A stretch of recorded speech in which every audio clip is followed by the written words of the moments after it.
Vamos a abrir nuestras Biblias, por favor, en el Evangelio de Mateo. Otra vez, buenos días a todos los hermanos y a todos los hermanos que están conectados a la transmisión. Estamos listos para continuar, hermanos, con la segunda parte de nuestro servicio, en este caso con la predicación. Voy a invitarles a que hagamos una breve oración. Vamos a orar. Padre amado, nos gozamos, Señor, por la oportunidad que tenemos cada semana, cada domingo, independientemente del día miércoles, de juntarnos como iglesia y a una sola voz a alabar tu santo nombre. Pon en nosotros el deseo sincero de honrarte como solo tú lo mereces, Padre. Me gozo de ver a cada uno de mis hermanos que están aquí, así como aquellos que se han conectado, y oramos por el resto de hermanos que hoy no están también presentes. Que tu palabra nos instruya, Padre, y transforme nuestra vida para ser semejantes a nuestro Señor Jesucristo. Perdónanos nuestras faltas y sé con nosotros en el nombre de Cristo Jesús. Amén. Amén. Muy bien, hermanos. Estamos estudiando una serie de predicaciones también reciente, ¿verdad?, que se llama Las parábolas de Jesucristo. El propósito de esta serie es analizar cada una de las parábolas, cada una de las enseñanzas que Jesucristo comunicó o transmitió, ya sea a sus discípulos o a los judíos de su tiempo, y darles una aplicación práctica, por supuesto, a la vida cotidiana de cada uno de nosotros. La parábola que vamos a estudiar el día de hoy, hermanos, se encuentra únicamente en el Evangelio de Mateo, y voy a pedirles que busquen el capítulo 13, por favor. El título se llama La parábola del trigo y la cizaña. La parábola del trigo y la cizaña, con base en Mateo capítulo 13. Y en tanto ustedes buscan este pasaje de la Biblia, hermanos, o mientras lo encuentran, quiero comentarles lo siguiente. Decía yo en la ocasión pasada que la parábola del sembrador fue la primera parábola que dio Jesucristo, y que Él estaba en el mar de Galilea. Esto es algo muy importante. Él estaba en el mar.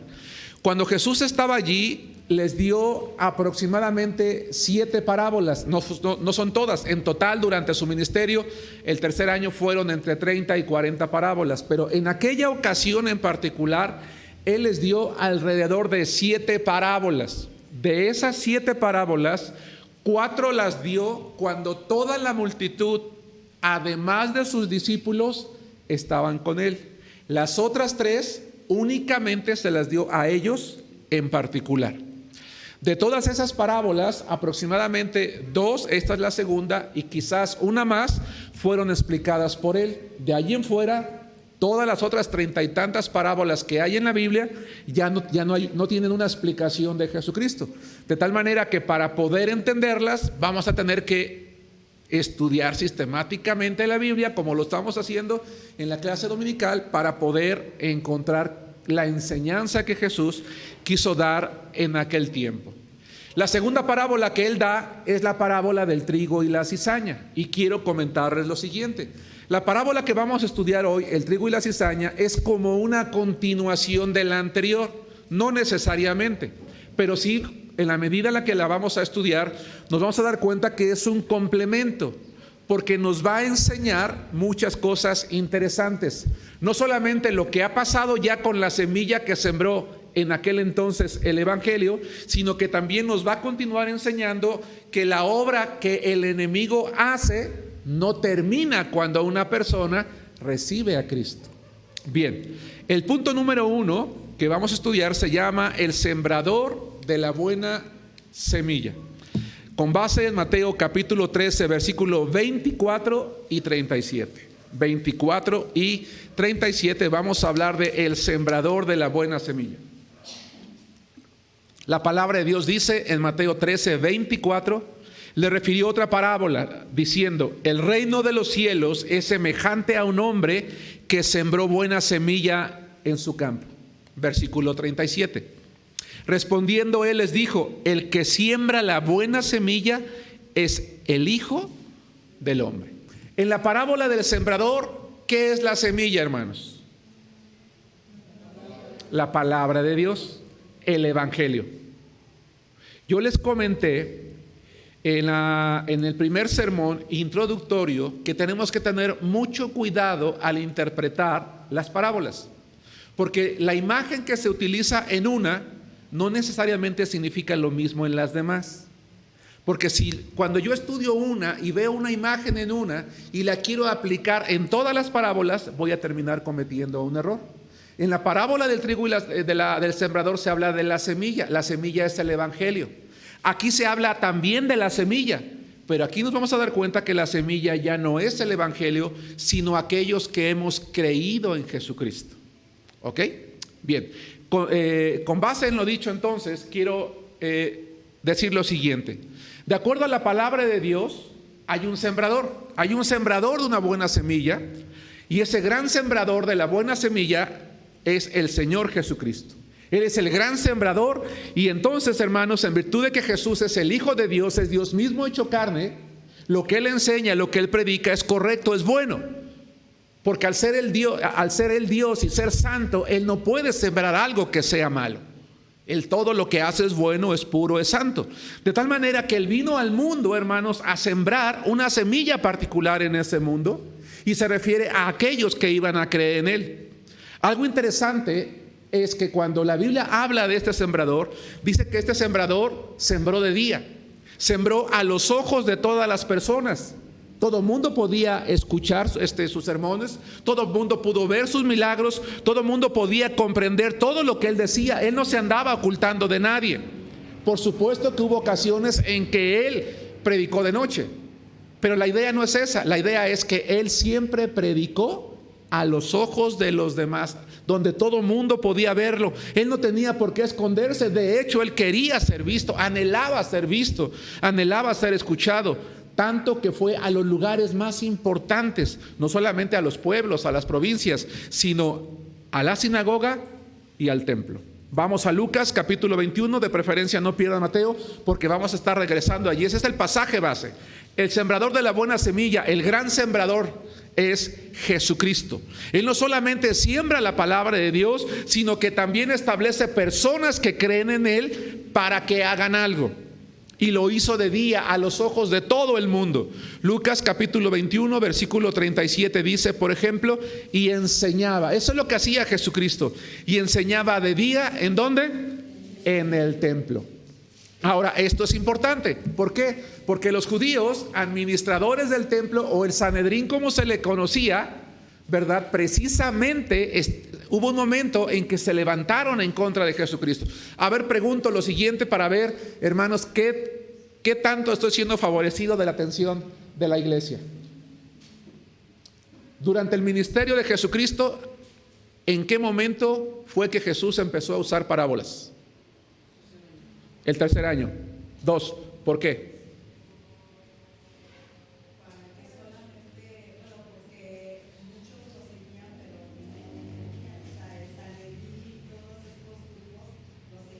Ajá.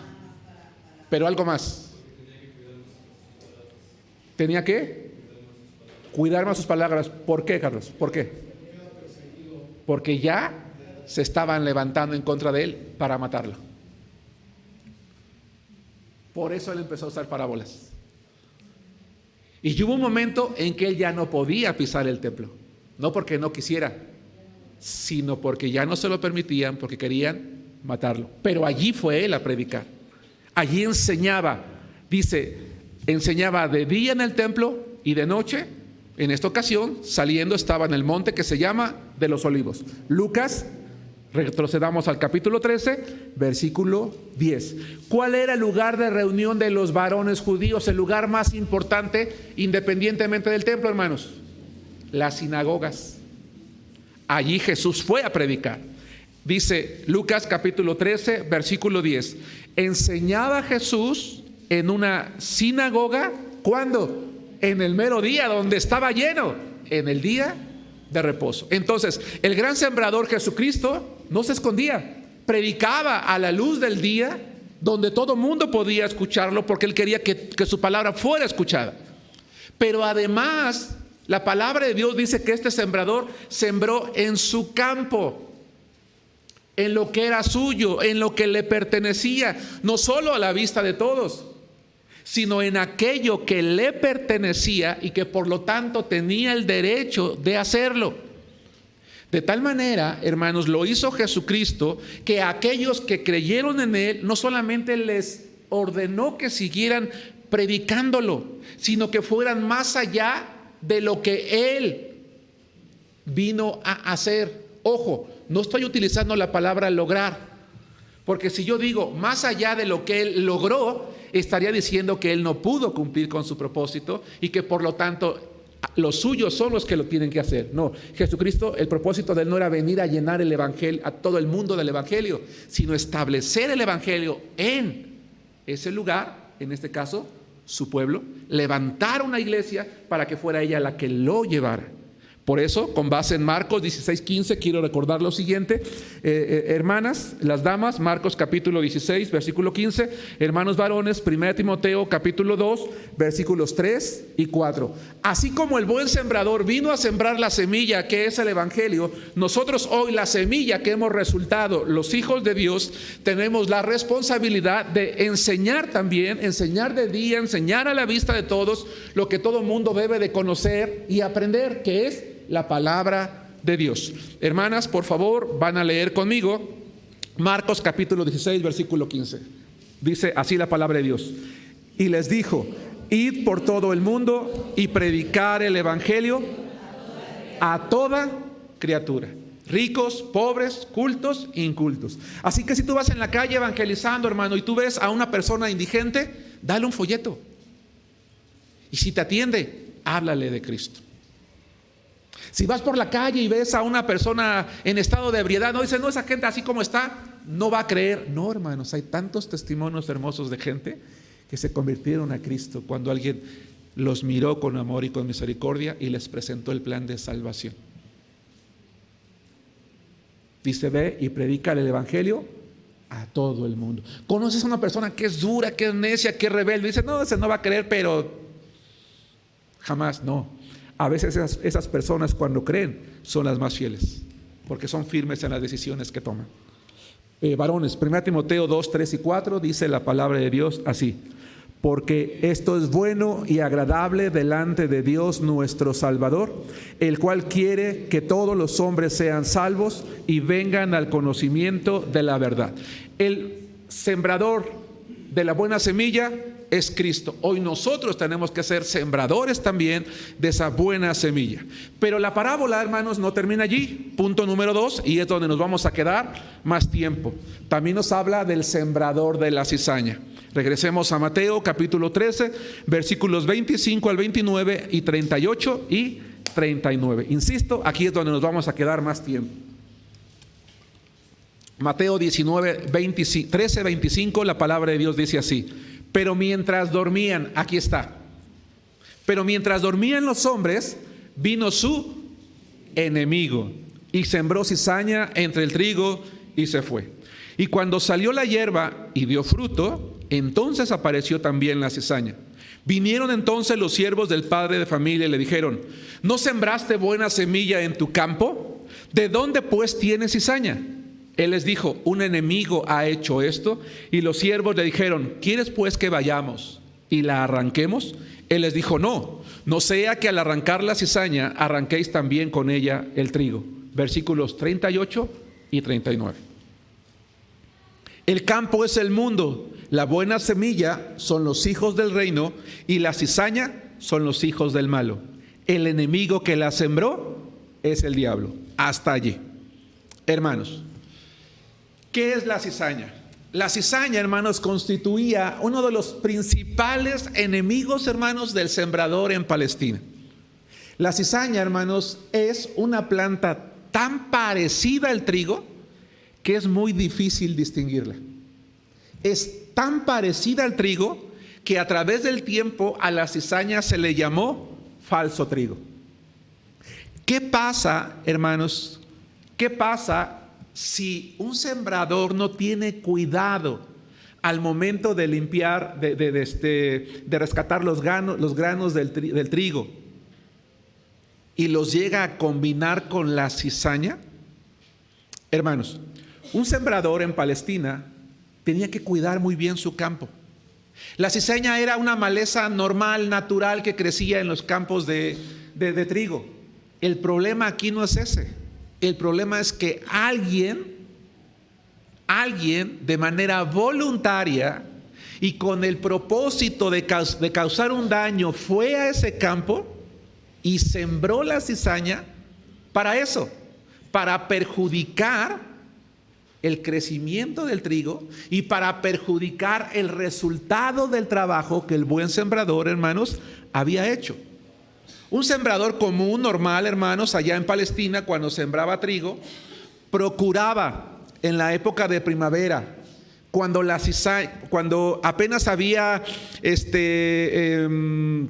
cuando la siembra en general estaba pequeña, más o menos unos 25, 30 centímetros, ir a limpiarla a efecto de poder arrancar la mayor cantidad de maleza para que no se expandiera tanto y terminara perjudicando demasiado, hermanos, al trigo. Sin embargo, crecía, insisto, de manera natural. El problema es que la cizaña, hermanos, al crecer como maleza entre el trigo, sus raíces se entrelazaban. Y entonces, el arrancar la cizaña traía siempre una consecuencia. ¿Cuál es? Llevar también parte del trigo. Y digo esto para poder comprender mejor la parábola que estamos estudiando. Pero hay un aspecto más. La cizaña, hermanos, normalmente suele infectarse con un hongo tóxico. Cuando crece y se van formando los granos, en ese grano, ese hongo tóxico, si es consumido por error o no es bien limpiado el trigo, se extrae la harina. La harina no solamente queda más oscura, sino que al elaborarse el pan y consumirse, hermanos, provoca malestares a las personas, como vértigos, vómito e incluso puede causar la muerte. Entonces se tiene que tener mucho cuidado. Dice entonces que el sembrador viene, siembra la buena semilla, pero que un enemigo que quiere causarle un daño y que abiertamente la palabra de Dios dice es el diablo, viene y siembra a propósito cizaña. ¿Qué significa esta parábola? Aquí hay por lo menos, hermanos, 5 o 6 enseñanzas que quiero resaltar. La primera, en la parábola del sembrador vimos que cuando una persona escucha el evangelio, Satanás viene y arranca el evangelio del corazón de esa persona, distrayéndola para que no escuche y no atienda. De 4 partes sembradas con la semilla de la palabra de Dios, ¿cuántas dieron frutos según la parábola del sembrador? Una es la que cayó en buena tierra. Satanás está haciendo todo lo posible para que la gente no escuche. Y decíamos en esa parábola, ¿verdad? Lo vemos los que salimos a tocar puertas, estás platicando con una persona y de repente te escucha y no falta quien le habla y a qué horas te vas a meter y que vas a hacer esto y el otro y aquello, o de momento sí cree, le interesa, después dice no, sabes que ya lo pensé bien, mejor no me interesa porque pues tengo otros compromisos, tengo a mi novia, a mi familia, y siempre hay muchas razones por las cuales la gente termina dejando el mundo. Pero de acuerdo a la palabra de Dios, hay una 4ª parte que cae en buena semilla, es decir, al final de cuentas hay personas que sí creen en el evangelio, que sí reciben a Jesucristo y que terminan creyendo. La pregunta es, ¿la obra del enemigo, ya una vez que evitó que la gran mayoría no escuche, terminó? No. Y de eso trata la parábola de la cizaña. La parábola de la cizaña trata de lo que el enemigo procura hacer entre aquellos que sí creyeron. Entonces, la primera lección que podemos extraer en este punto 2 es que Satanás no puede evitar que todo el mundo, no puede evitar que una buena parte de las personas en el mundo escuchen el evangelio, no lo puede evitar. Pero lo que sí puede hacer es estorbarles para que no maduren, para que no crezcan, para que no sirvan, para que se peleen entre ellos, para que no adoren con corazón sincero. Quiero que vayamos a la primera epístola de Pablo a los Corintios, capítulo 1, versículo 18. En este pasaje de la Biblia nos dice lo que el Evangelio significa, lo que el Evangelio es para aquellos que no creen, pero también nos dice lo que es el Evangelio para aquellos que sí creemos. Y vamos a ver que para aquellos que sí creemos, tenemos que recordar algo. Primero en los Corintios capítulo 1 versículo 18, la palabra de Dios dice: porque la palabra de la cruz que dice es locura a los que se pierden. No, esas tonterías de la palabra de Dios no son para mí. No, esas son tonterías, son alucinaciones, son inventos de las personas. Dios no existe, la Biblia fue escrita por hombres, el cielo es irreal, el infierno tampoco. No, el infierno es aquí. No, yo no creo en Dios, punto. Y dice, es locura a los que se pierden, pero a los que se salvan es poder. ¿Qué dice? De Dios. ¿Y qué dijimos que significa la palabra poder? Poder significa o da a entender la capacidad que Dios tiene para penetrar en el corazón de una persona y transformar su vida. Transformarla desde dentro hacia afuera. Y transformarla de tal manera, y esto lo estoy explicando por lo que vamos a ver más adelante. Y transformarla de tal manera que las personas que están a su alrededor vean lo que Dios puede hacer y hace en la vida de aquellos que verdaderamente creen en Él. ¿Sí nos damos cuenta?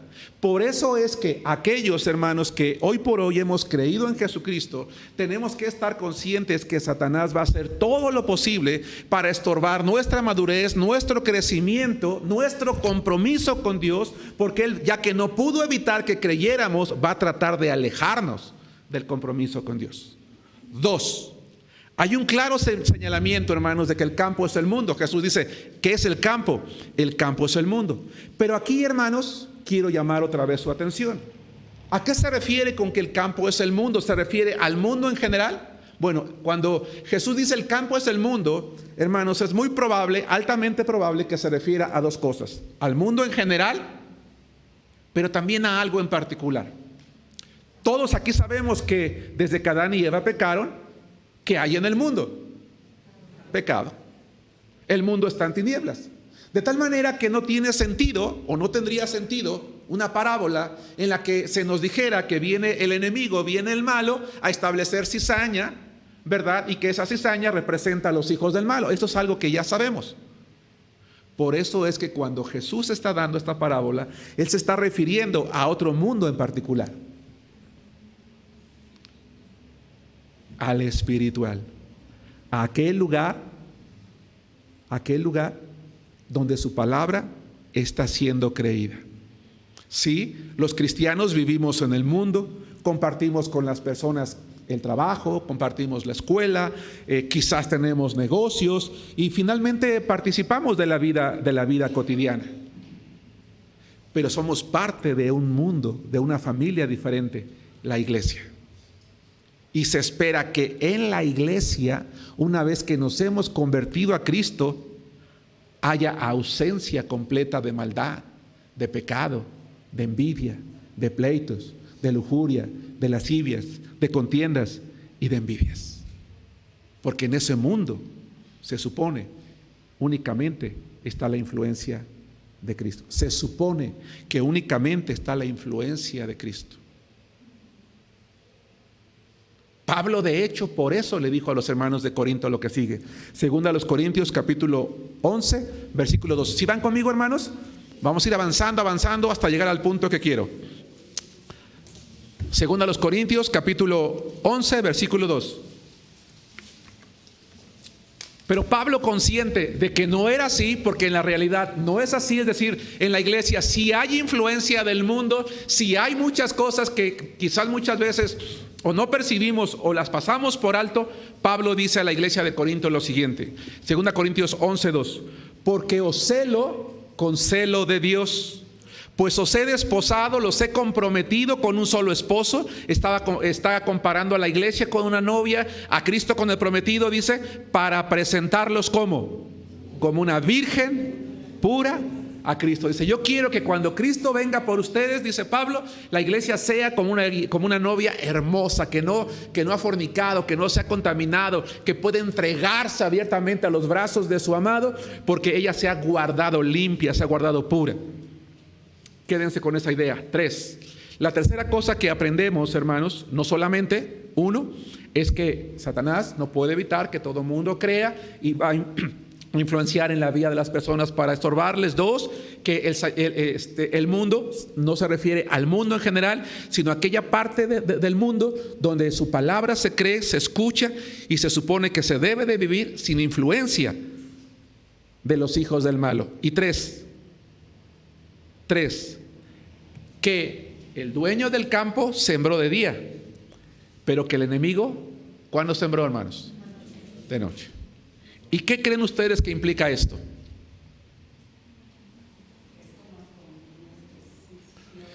Sembró como un ladrón. Sembró como un ladrón. Buscó la mejor oportunidad. Están dormidos. Hermanos, Satanás no duerme. Dios no duerme, Satanás tampoco. Él siempre está buscando la manera y el momento adecuado en el que los hijos de Dios están descuidados para hacer algo. Buscó la mejor oportunidad para sembrar, para hacer el mal. Y con asombro podemos ver que tuvo éxito. Creció la cizaña. Siempre la manera de actuar del enemigo, hermanos, entre los hombres es buscar la mejor oportunidad. ¿Qué pasó con Eva? Buscó la mejor oportunidad para traerla. Probablemente estaba allí viendo el árbol, preguntándose muchas cosas. Se introdujo en la serpiente y empezó el proceso que nosotros ya estudiamos. El Hijo de Dios tiene que tener mucho cuidado. La palabra de Dios nos dice a todos nosotros: si alguno cree estar firme, mire que no caiga. Así que, hermano amado, si tú eres un hombre o una mujer consagrado a Dios, entregado al Señor, gracias a Dios por eso. Pero ten cuidado, porque el enemigo va a buscar el mejor momento, la mejor oportunidad, la mejor ocasión para hacerte caer en algo que no agrada a Dios.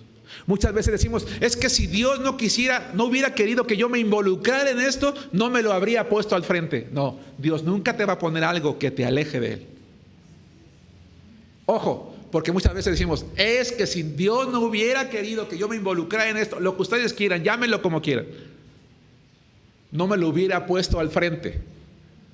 Yo hasta le pedí por esto y eso fue lo que estuvo al frente. No, Dios nunca, sigue como regla esto, Dios nunca va a sembrar en tu corazón nada que te aleje de Él, que vaya en contra de su palabra. Jamás. Nada que contamine el campo que hay en tu corazón. El enemigo siembra de noche. Buscó la mejor oportunidad y la encontró cuando estaban durmiendo. Pero además, hermanos, su trabajo tuvo éxito. Él sabía que tendría tanto éxito que ni siquiera se esperó. Sembró y ¿qué hizo? Se fue. La pregunta es ¿por qué? Porque solamente basta que el mal haya una pizca de entrada en el corazón del mundo de las personas para que de allí crezca. ¿Por qué no sembró espinos, hermanos? ¿Por qué no sembró otra planta diferente? Pregunto. Porque hubiera sido más fácil distinguirlo. Él sembró algo que se parecía, que no se podía ver a simple vista.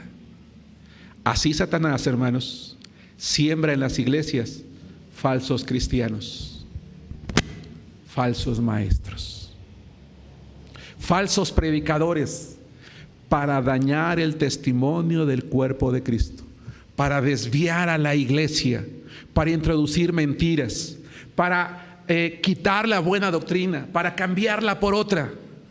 Por eso, lamentablemente, hermanos, muchas iglesias se han desviado de la fe, se han desviado de la doctrina, han terminado en pleitos. En alguna ocasión yo les decía, hermanos, que he sabido de iglesias que han terminado a golpes en sesiones de negocios, en insultos, Supe de una en donde un día, ¿verdad?, un miembro de la iglesia sacó una pistola y le iba a disparar al pastor porque dijo algo que no le gustaba.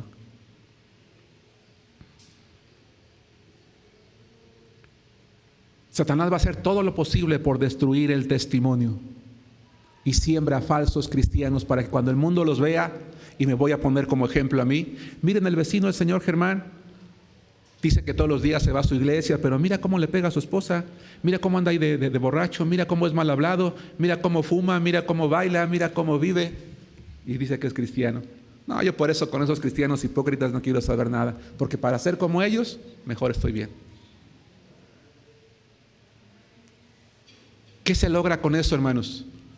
Destruir la obra de Dios. Oye, ya viste que ya anda con su secretaria, ya viste que ya anda con su jefa, ya viste que dice que es cristiano, pero eso sí no sabe, dice que Dios y que eso. Hipócritas, mentirosos. Todos en su iglesia han de ser iguales. Y la pregunta es, ¿en la iglesia todos son iguales que yo? No. Tengamos mucho cuidado como iglesia, hermanos. Mucho cuidado. La responsabilidad de cuidar a la iglesia, hermanos, no es nada más mía, es de ustedes también. Yo por eso he dicho en más de una ocasión, hermanos, oren por su servidor, oren por los predicadores, porque es una gran responsabilidad la que tenemos de enseñar la palabra y no desviarnos. Porque yo puedo decirles y pararme entre ustedes como el pastor y decir soy el mejor hombre, pero abajo ser el peor. Y que Satanás me use como un instrumento para engañarles a ustedes. Porque solamente basta introducir un poquito de maldad. Y si no se hace nada, crece y crece y crece. Uno de mis mayores temores, y Dios sabe que no miento, hermanos, y yo oro cotidianamente, Señor, guarda nuestra iglesia de divisiones, de pleitos, de contiendas. De que un día esta iglesia desaparezca por culpa no de la gente que está afuera, de los que estamos adentro, de falsos cristianos. De hombres y de mujeres que parecemos ser, pero no somos. Y que así como la cizaña envenena y causa daño, causamos daños también, hermanos, en la iglesia. Muchas iglesias se han dividido, hermanos, por causa de eso. Dice 2 Corintios, voy a pedir a los jóvenes, a todos los jóvenes, señoritas, que busquen 2 Corintios capítulo 11, versículos 13 y 14, y que se pongan de pie para leer conmigo este pasaje de la Escritura. 2 Corintios capítulo 11, versículos 13 y 14, y al resto de los hermanos adultos que busquen Judas, versículos 3 y 4. Judas no tiene capítulos, nomás tiene uno, así que normalmente se dice Judas 3 o 4 porque no hay capítulos. Hermanos, dice entonces la palabra de Dios, jóvenes, señoritas, si no se pueden poner de pie no hay problema, pero sí lean fuerte, ¿ok? 2 Corintios 11, 13 y 14. ¿Estamos allí? Fuerte, la palabra de Dios dice así: porque estos son falsos apóstoles, obreros fraudulentos que se disfrazan como apóstoles de Cristo. Y no es maravilla, porque el mismo Satanás se disfraza como ángel de luz. Amén, tomen asiento. Tengamos cuidado. La palabra de Dios dice que el mismo Satanás, ¿qué hace, hermanos? Se disfraza ¿cómo? Como ángel de luz, como alguien bueno. ¿Creen ustedes que cuando se aparece alguna persona le dice: hola, soy el diablo y vengo a destruir tu vida? ¿Cómo estás? Ah, bien, gracias. Y tú, no, pues aquí, ¿qué cuentas? No, pues mira, te platico lo siguiente. No. Como algo atractivo, algo bueno, algo codiciable, algo que no pasa nada. Tengamos cuidado. Dice, son obreros, son predicadores fraudulentos. Tengan mucho cuidado. Judas, versículos 3 y 4. El resto, hermanos, los adultos. La palabra de Dios dice así todos juntos: amados, por la gran solicitud que tenía de escribiros acerca de nuestra común salvación, me ha sido necesario escribiros exhortándoos que contendáis ardientemente por la fe que ha sido una vez dada a los santos. Porque algunos hombres han entrado encubiertamente, los que desde antes habían sido destinados para esta condenación, hombres impíos que convierten en libertinaje la gracia de nuestro Dios y niegan a Dios el único soberano y a nuestro Señor Jesucristo. Según este pasaje, ¿qué tipo de personas van a entrar a la iglesia? Hermanos, personas impías. De acuerdo al diccionario, ¿qué es una persona impía?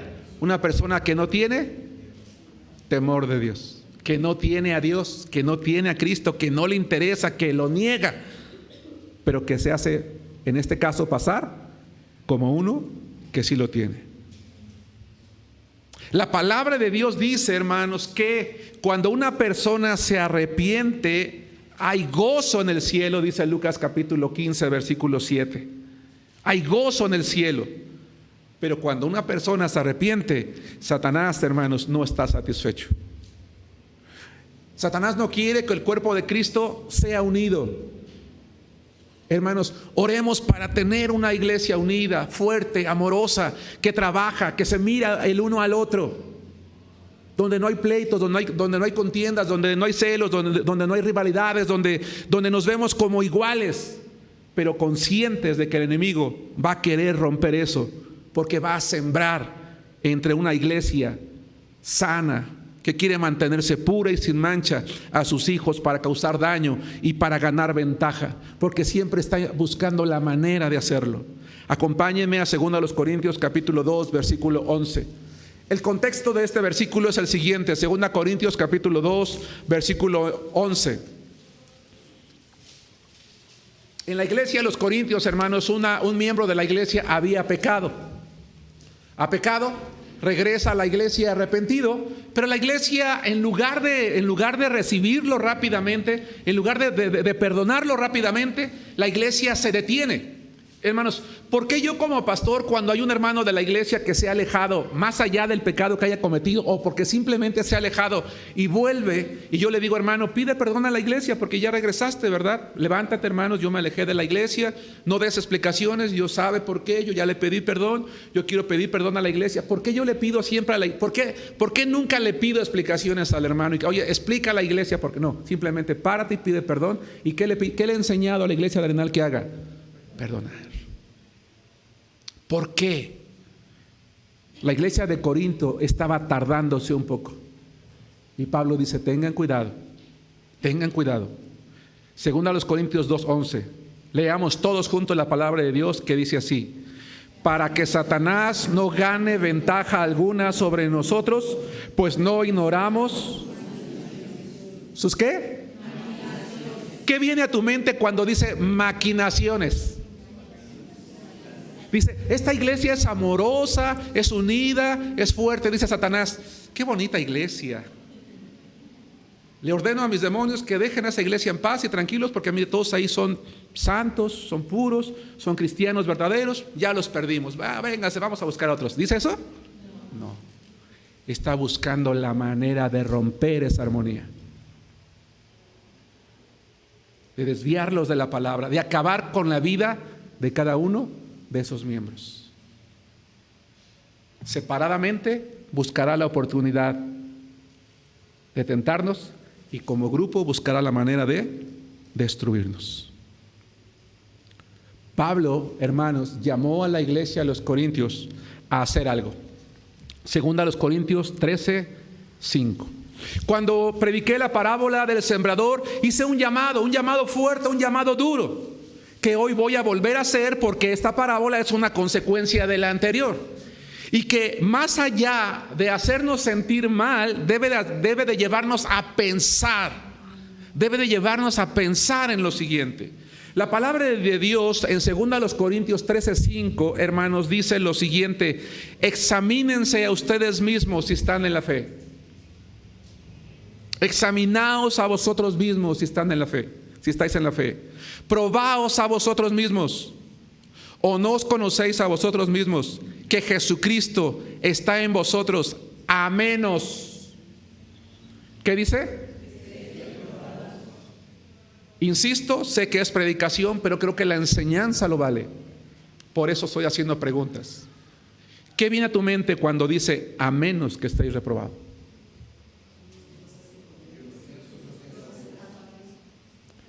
Lo que Pablo le está diciendo a la iglesia en Corinto: examina tu manera de ser, examina tu manera de vivir, examina tu manera de hablar, examina tu manera de comportarte.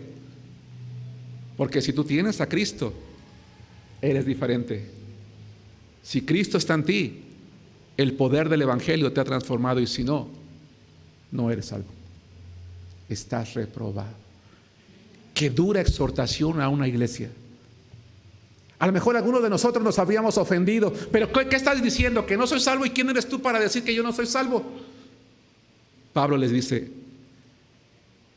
examínense.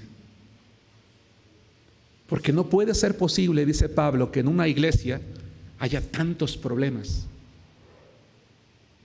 ¿Será que algunos en realidad no tienen a Cristo? ¿No están ustedes y ustedes están reprobados? Hermanos amados, no oremos a Dios para que Satanás no siembre cizaña aquí, lo va a hacer. No oremos para que esa cizaña se vaya. Oremos para que se convierta en verdadero trigo con la predicación de la palabra. No sé si me explico. Por eso les pido, oremos por nuestros predicadores, por su servidor. Señor, y que la palabra que va a predicar el hermano, el pastor, sea una palabra que viene de ti. Dale sabiduría para que hable con gozo, con certidumbre, con constancia, con autoridad. Que sea tu Espíritu Santo el que hable a través de él, para que llegue a nuestra mente, a nuestro corazón, para que nos alimente, nos conforte, nos anime, nos consuele, o para que nos golpee, nos llame la atención, nos confronte, pero que nadie salga vacío. ¿Sí me explico, hermanos? Nadie salga vacío. Que toda la gente que llega a nuestra iglesia, Señor, a lo mejor con la intención de causar daño, la palabra sea tan clara, tan firme, tan claramente vivida por quienes estamos allí, que esa cizaña anhele ser trigo. Y que diga: yo vine a esta iglesia a causar daño, a causar divisiones, a hacer esto, a hacer el otro, pero yo quiero lo que esa gente está viviendo. Yo quiero creer en lo que se está predicando. Yo quiero imitar a esa persona.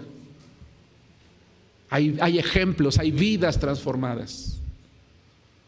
Hermanos, las parábolas no solamente son una fría enseñanza de Jesucristo, son un llamado al compromiso de quienes hemos creído en Él. He dicho muchas veces que hay ocasiones en que hay hermanos que dicen: es que el pastor se me quedó viendo, yo creo que la predicación era para mí. Claro, cada predicación es para ti, si no, ¿para quién? Pues mismo que para las sillas o para las... ¿Sí me explico? O sea, si es para ti, hermano, como lo es también para mí. Y si es para ti y es para mí, entonces yo tengo que examinar mi vida. Hoy tengo que examinar mi vida. Yo, Germán Álvarez, el pastor de esta iglesia, y ser honesto con Dios y decirle: Señor, yo estoy siendo el creyente fiel al que la gente ve, no en la iglesia, mis vecinos. ¿Qué pasaría si 10 de ustedes fueran a la calle donde vivo, Nopal, sin número 15, Arenal, primera sección, y le preguntaran a los vecinos: ¿ustedes conocen a un señor Germán? Es que quería decir, ¿sabían ustedes que es cristiano? ¿Nos podrían decir cómo es él? ¿Podríamos hacer una comisión de personas de la iglesia para que fuera a tu calle a preguntar por ti? ¿Cómo eres? ¿Cómo vives? ¿Qué reporte traería a la iglesia? ¿Qué diría? ¿Podríamos hacer una comisión para que vaya a tu trabajo, para que vaya a tu escuela y diga cómo vives, cómo te comportas, cómo eres? ¿Qué reporte traería a la iglesia?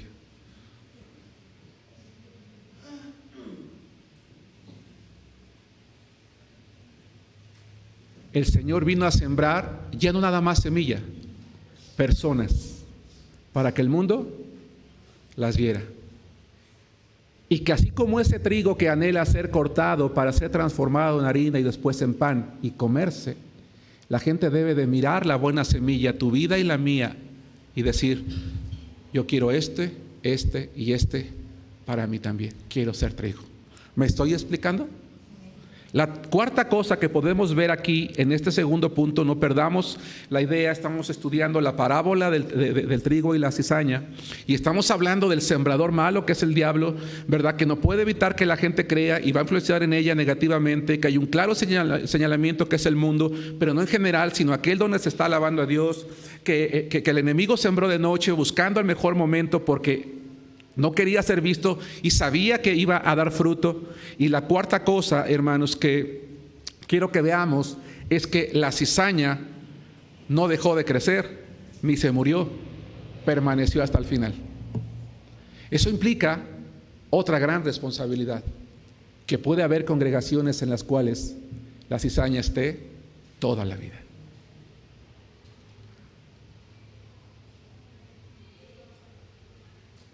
Hermanos, de verdad les pregunto, ¿me estoy explicando? La idea en Arenal es que no oremos porque la cizaña se vaya, es que se convierta. Y yo no quisiera llegar al cielo delante de Dios y que Él nos dijera: mira, Germán, tuve que arrancar toda esta cizaña de la iglesia, porque era tan mala la enseñanza, era tan malo el testimonio, que mira todo lo que el enemigo sembró y permaneció. 5.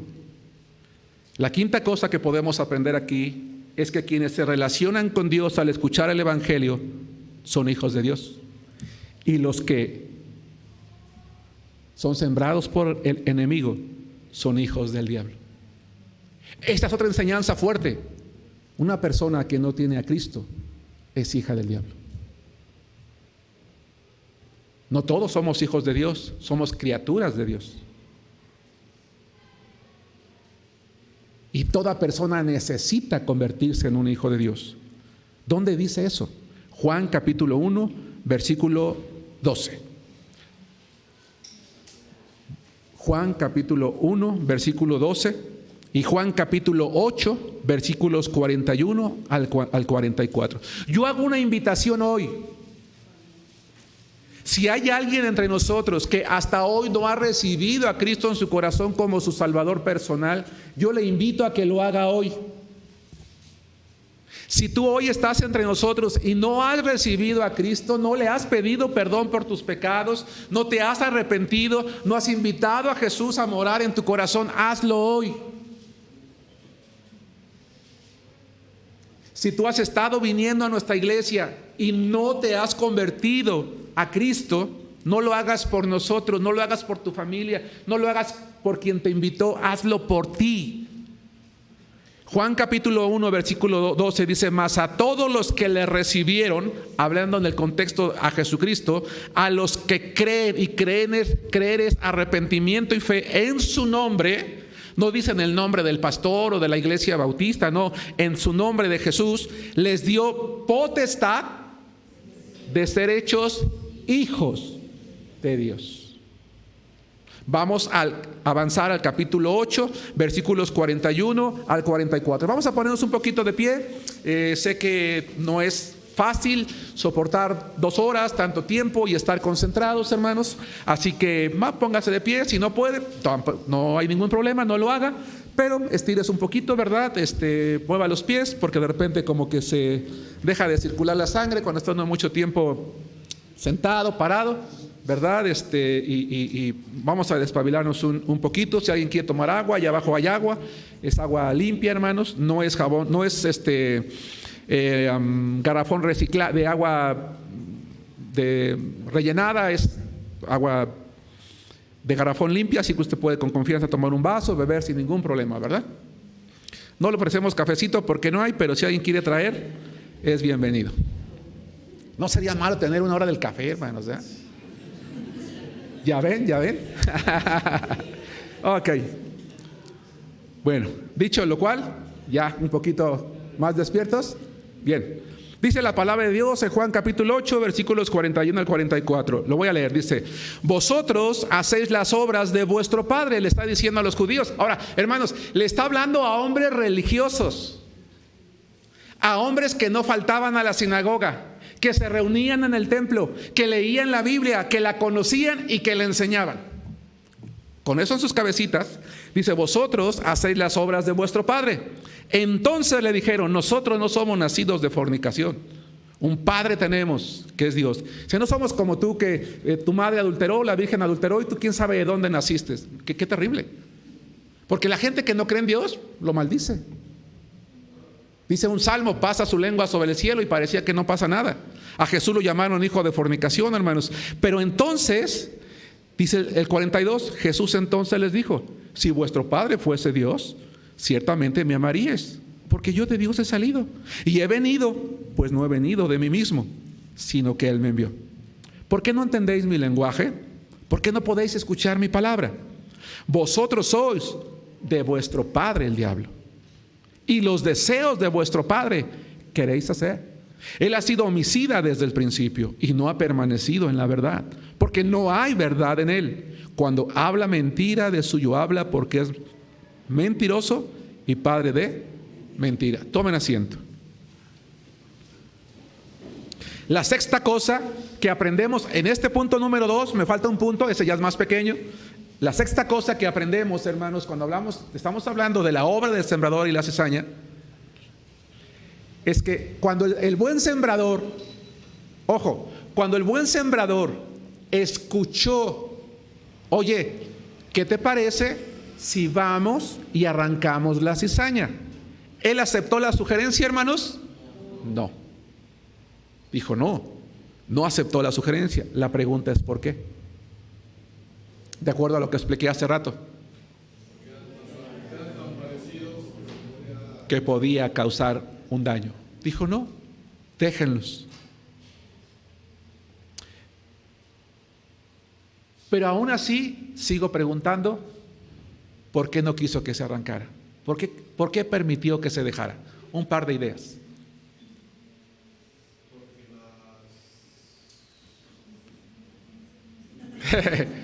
¿Qué pasó, René? Se te fue. ¿Por qué más, hermanos? ¿Por qué más? Dilo lo que hay en tu mente, no pasa nada. Por amor a que permanecieran. Pero una segunda cosa más. A veces es necesario para que se distingan quiénes son verdaderos hijos de Dios.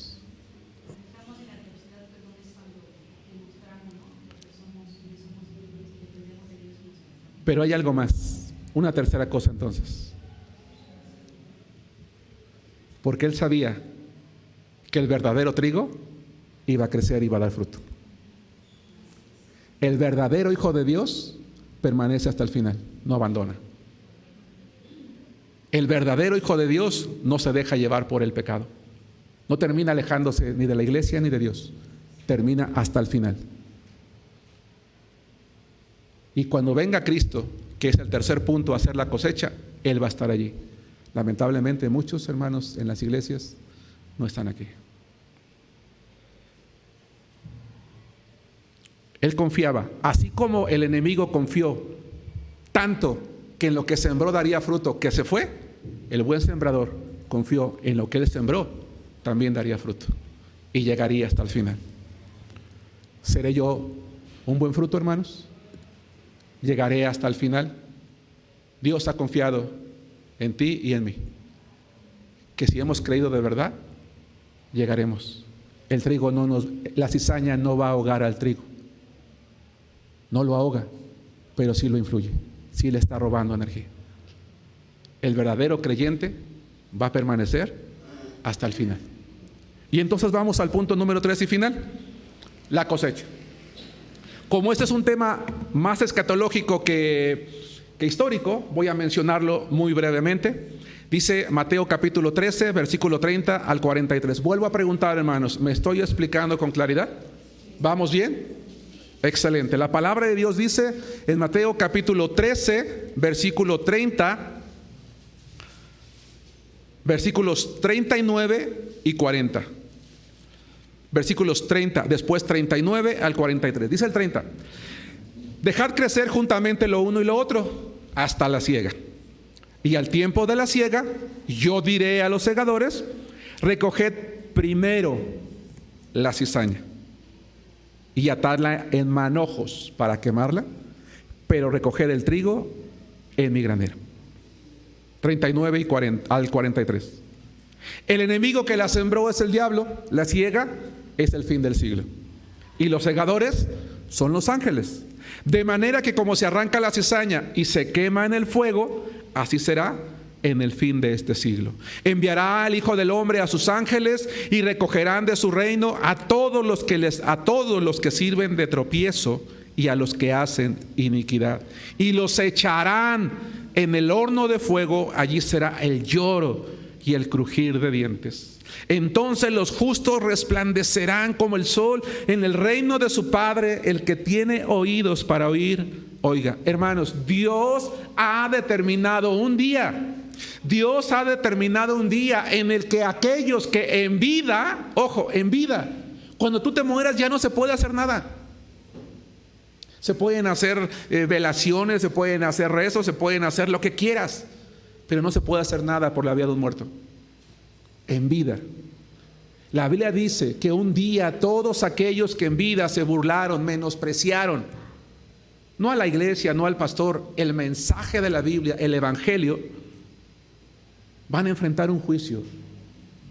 Y ese juicio tendrá como resultado final la condenación eterna. Yo te vuelvo a invitar. ¿Habrá alguien entre nosotros que no ha recibido a Cristo, que no se ha arrepentido de sus pecados, que no le ha pedido perdón a Dios, que no ha invitado a Jesús a morar a su corazón? Hoy es el día. Para que un día lo que te espera no sea ese lugar de condenación. Dice la Biblia que allí será el lloro, el lamento, el crujir de dientes. Porque cuando una persona vaya al infierno va a estar consciente, va a estar ardiendo en el fuego, llorando, clamándole a Dios: perdónanos, ya creemos en ti. Yo no creía en el infierno, yo pensé que aquí iba a estar Shakira, iba a estar Beyoncé, iba a estar Los Ángeles Azules, ¿verdad? Íbamos a estar cantando y bailando, y que en el cielo iban a estar aburridos todos, Señor, y estoy sufriendo. Ahora sí creo en ti, ahora sí perdóname. La misericordia de Dios es mientras hay vida. La Biblia dice: he aquí hoy es el día de salvación. Allá ya no habrá oportunidad. En contraparte, dice la palabra de Dios que los que hemos creído en el Señor esperamos con gozo el día de la cosecha. Hermanos, los que hemos creído en Cristo esperamos con gozo el día de la cosecha.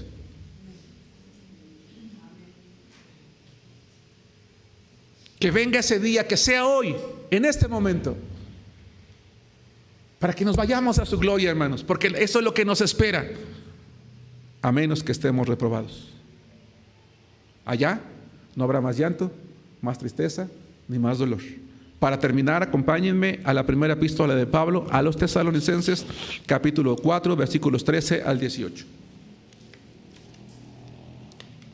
Si tú hoy no has aceptado a Cristo como tu Salvador personal, aún tienes tiempo de creer, de corregir el camino, de consagrar tu vida. Ya creíste en Cristo, ya creí en Cristo, hermano. Hoy es el día para consagrar mi vida a Cristo, para ser verdadero trigo, que sea útil. Primera Tesalonicenses 4, del 13 al 18. La palabra de Dios dice: tampoco queremos, hermanos, que ignoréis acerca de los que ya se murieron. Aquí se les llama dormir, para que no os entristezcáis como los otros que no tienen esperanza. Porque si creemos que Jesús murió y resucitó, así también traerá Dios con Jesús a los que durmieron, entiéndase, murieron en Él, es decir, creyendo en Él. Por lo cual os decimos esto en palabra del Señor, que nosotros que vivimos, que habemos quedado hasta la venida del Señor, no precederemos a los que durmieron. Porque el Señor mismo, con voz de mando, con voz de arcángel y con trompeta de Dios, descenderá del cielo, y los muertos en Cristo resucitarán primero. Luego nosotros, los que vivimos, los que hayamos quedado, seremos arrebatados juntamente con ellos en las nubes para recibir al Señor en el aire, y así estaremos siempre con el Señor. Por tanto, alentaos unos a otros, que dice, con estas palabras. Amén, hermanos. Gracias a Dios. Si el Señor tarda en venir 1000 años, pues seguramente me moriré yo mañana, o en 20, no sé en cuántos, me voy a morir. Pero si Él viene hoy, dice la palabra del Señor, que las tumbas de los que murieron en Cristo se van a levantar, se va a reconstruir ese cuerpo para unirse con el Espíritu que está ya consciente con Dios, para estar con Él por la eternidad. Y si nosotros estamos vivos, nuestro cuerpo es llevado tal cual al cielo, transformado en el sentido de no en otro cuerpo, sino limpio completamente del pecado, para entrar a la gloria de Dios. Y dice la palabra del Señor, estar para siempre con Él. Y me gusta lo que dice: alentaos unos a otros con esas palabras. Hermano, ¿estás siendo atribulado? ¿Estás pasando por momentos de dificultad? ¿La vida no te es fácil? ¿Está complicada? El Señor viene. Un día estarás con Él. y la eternidad comparada con 40, 50, 60 años aquí en este mundo, aún hayan sido todos de sufrimiento, no se compara con la eternidad de gloria en el cielo. Sigamos fieles al Señor. Es lo que nos espera, la gloria de Dios. Conclusión. Concluyamos con la misma Biblia, hermanos. Regresemos a Mateo capítulo 13, a la última parte del versículo 43. Prácticamente nunca mis conclusiones son las mismas, pero la conclusión del sermón anterior y la de hoy, sí, porque la palabra me lo permite. Solo que usaré palabras distintas y, por cierto, muy pocas, para dejar el tiempo a quien está dirigiendo. Dice la palabra de Dios en Mateo capítulo 13, versículo 43. Lo voy a leer todo, aunque yo les voy a decir cuál es la frase que me interesa. Entonces los justos resplandecerán como el sol en el reino de su Padre. Esta es la parte con la que quiero concluir. Lean todos conmigo. El que tiene oídos para oír, oiga. Por última vez hoy, hermanos, y con mucho respeto lo digo, ¿me he explicado con claridad? Porque la Biblia dice, el que tiene oídos para oír, es decir, escucha, comprende y actúa. Todos los que estamos aquí hoy y las personas que están viendo nuestra transmisión en vivo, ya no tenemos excusa delante de Dios para saber que los que habíamos creído teníamos que consagrarnos al Señor. Que los que no habían creído tuvieron la oportunidad de oír para creer. Hermanos, que Dios bendiga a la iglesia de Arenal. Y cuando el enemigo siembre, o si ya lo ha hecho, cizaña, la palabra y el testimonio de los que estamos aquí les convenzan para hacer trigo. Que Dios les bendiga.